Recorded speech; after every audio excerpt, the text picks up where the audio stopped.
If you are a fan of the Tuscan wines, if you love Sangiovese as much as I have grown to love Sangiovese, this is going to be the video for you.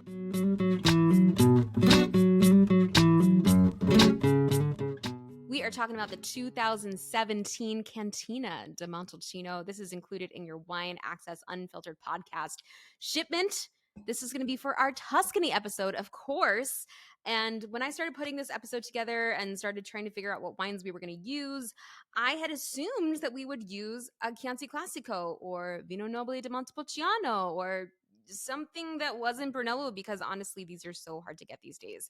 But the wine gods, they bestowed their good fortune on us, and we were able to get a Brunello di Montalcino, and not just any Brunello di Montalcino, a darn good Brunello di Montalcino. And I have to give all credit to our friend Sir at Wine Access, because he is the one that found this. This is actually a wine. It's a co-op, right? So they're sourcing from lots of different vineyards across the region, which is not very big, but they are able to make this wine happen because of the fact they're working as a co-op. So something really special that you really don't see, especially in Montalcino, which is a very tiny region. And it's marked by the Sangiovese grape, and not just any Sangiovese. We're talking Sangiovese Grosso. This is a specific clone that you really only see in Montalcino that really makes these wines what they are, in addition to the terroir. Because if you're thinking of Tuscany, of course, you're thinking of the Sangiovese grape, which you can find everywhere there. You find it in Chianti Classico. You find it in Vino Nobile di Montepulciano, which is a mouthful. You find it everywhere. And what's so special about Sangiovese, and what I've really come to appreciate about this grape, is that it really is a chameleon. It can change from place to place and take on a lot of different characteristics of the terroir. It can ebb and flow depending on how you make it. And I think Montalcino in particular makes the strongest of them, the beefiest of them, the most muscular version. And so I'm really excited that we were able to include this in the shipment. All right, so as I said, 100% Sangiovese, and this is actually going to be aged for 30 months in cask. So it's going to see a little bit of weight, it's going to see a little bit of texture, but it's still going to allow that Sangiovese grape to really come through. And what I love about Sangiovese in particular, and what I think is so special about this grape, is that it really kind of is the best of all worlds, especially when we're talking about Brunello di Montalcino. So often when we're talking about fuller bodied wines, we're talking about wines that have a lot of structure but can sometimes lack in acidity. And this is what's so cool about Sangiovese, is you really don't lose a lot of acidity. This is still a grape that gives you all of that great structure and acid, so you could have the best of both worlds. And that's really what we have in this glass. So let's give it a little swirl and a sniff. I think this is a wine that you can definitely decant if you want to. It's a 2017, so it's got, it doesn't have age on it per se, but it's had time to relax a little bit. And so for that reason, I think 20 minutes, 30 minutes in a decanter or in your glass, you're going to be really, really golden. Also, just remember, cellar temperature is really good for these wines. So 55, 60 degrees.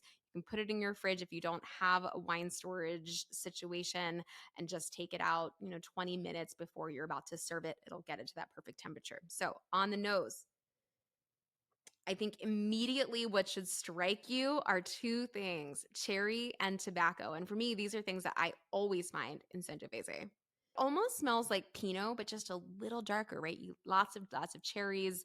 It's kind of cedary. It's kind of tobacco-y. There's something sort of wild about it. And you smell those sort of like Italian herbs and spices, which I just love about Italian wines. I think their terroir really shows through in a very unique way. Now, I will tell you, I've had this sitting in glass for about 15, 20 minutes because I really wanted to open it up. And already the nose has changed quite a bit since I've opened it. Let's give it a taste.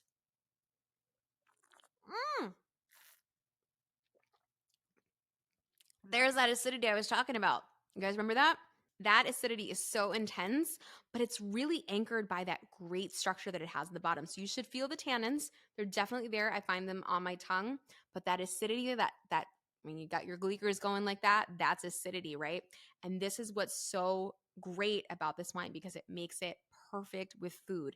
Now, what do we eat when we go to Tuscany? We eat wild boar ragu. That is the dish of the region. They love their ragus. They love their stews. They love their meat, right? Bistecca for Fiorentina. You are eat the meat, you will eat the sauce, you will eat the pasta. It will be intense, and you will want acidity, and you will want tannin to work with all of those foods. And that's what these wines do. And this is how I fell in love with Tuscan wines, was via the food. Once you start having them together, that's when the love affair starts happening. So if you're drinking this wine at home, you're not having it with food,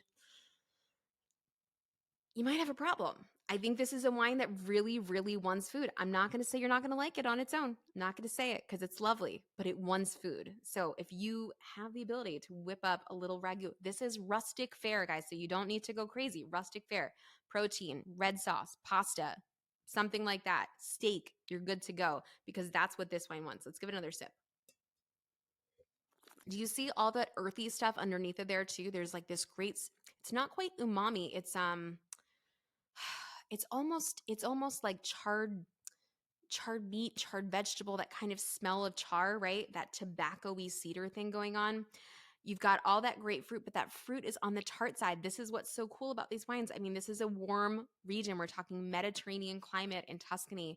So they're not shy of sunlight, but they are so good at harnessing the sunlight without losing that great acidity. And for me, that's really what I'm tasting, is really sun-kissed fruit, still tart, but really great acidity. I think for me, this wine just sort of like tells the story of the region. And if you close your eyes and you imagine the rolling green hills of Tuscany, if you imagine sitting at a little trattoria, just having a little bit of food, I think that you can imagine where this wine came from. Tuscan wines tell a story. Let yourself feel that story. Let yourself enjoy that story. Enjoy this wine with food. Enjoy it with friends. Enjoy it over the course of a few days if you can. If you're drinking this alone, if you're drinking it slowly, this wine is not going anywhere. One of the beauties of Italian wine is you can kind of let them go for a little while. So I hope you're loving this wine. I know I am, and every time I go back to it, I find something else. Look for those Italian herbs and spices. Look for those cherries. Look for that tobacco. Feel that acidity. Feel that structure. This is Brunello di Montalcino. Cheers.